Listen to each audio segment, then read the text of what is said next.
one ear and out the other, because Karen had assumed she would remember the way.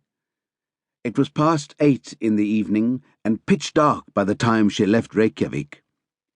She drove over Mosfellsheiði moor, where there was little traffic, just the odd pair of headlights passing by on their way to town. Only one other car was travelling east, and she hung on its red rear lights, grateful for the company.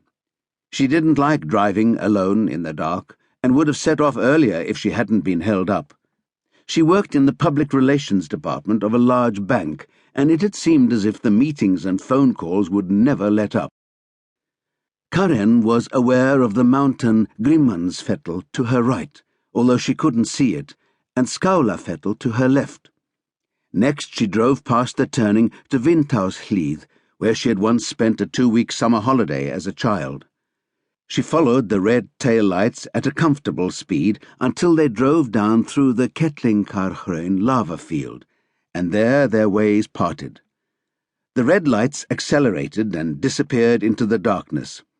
She wondered if they were heading for the pass at Uxahryggir and north over the Kaldidalur mountain road. She had often taken that route herself. It was a beautiful drive down the Lundareykjadalur valley to Borgarfjörður fjord. The memory of a lovely summer's day, once spent at Lake Sandkluftavatn, came back to her. Karen turned right and drove on into the blackness of the Þingvellir National Park. She had difficulty identifying the landmarks in the gloom. Should she have turned off sooner? Was this the right turning down to the lake, or was it the next? Had she come too far? Twice she went wrong and had to turn round. It was a Thursday evening, and most of the cottages were empty. She had brought along a supply of food and reading material, and María had told her that they had recently installed a television in the cottage. But Karen's main intention was to try to sleep, to get some rest. The bank was like a madhouse after the recent abortive takeover. She had reached the point where she could no longer make any sense of the infighting between the different factions among the major shareholders. Press releases were issued at 2-hourly intervals, and to make matters worse, it transpired that a severance payment of 100 million kroner had been promised to one of the bank's partners, someone whom a particular faction wanted to fire. The board had succeeded in stirring up public outrage, and it was Karen's job to smooth things over. It had been like this for weeks now, and she was at the end of her tether by the time it occurred to her to escape from town. María had often offered to lend her the cottage for a few days, so Karen decided to give her a call.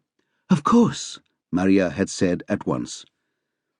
Karen made her way slowly along a primitive track through low-growing scrub until her headlights lit up the cottage down by the water. María had given her a key and told her where they kept a spare. It was sometimes useful to have an extra key hidden at the cottage. She was looking forward to waking up tomorrow morning amidst the autumn colours of Þingvellir. For as long as she could remember, people had flocked to the national park in the autumn, since few places in the country could boast such a brilliant display of colour as here by the lake, where the rust-red and orange shades of the dying leaves extended as far as the eye could see. She started to ferry her luggage from the car to the sun deck beside the door. Then, putting the key in the lock, she opened the door and groped for the light switch.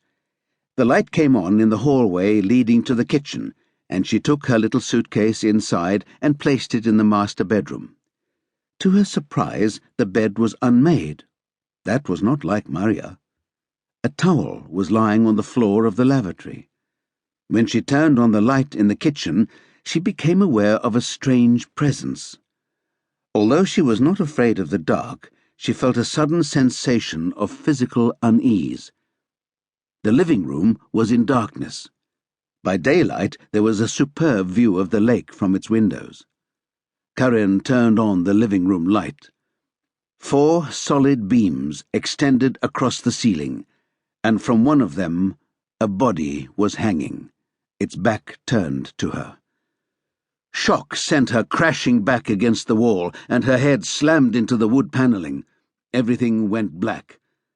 The body hung from the beam by a thin blue cord, mirrored in the dark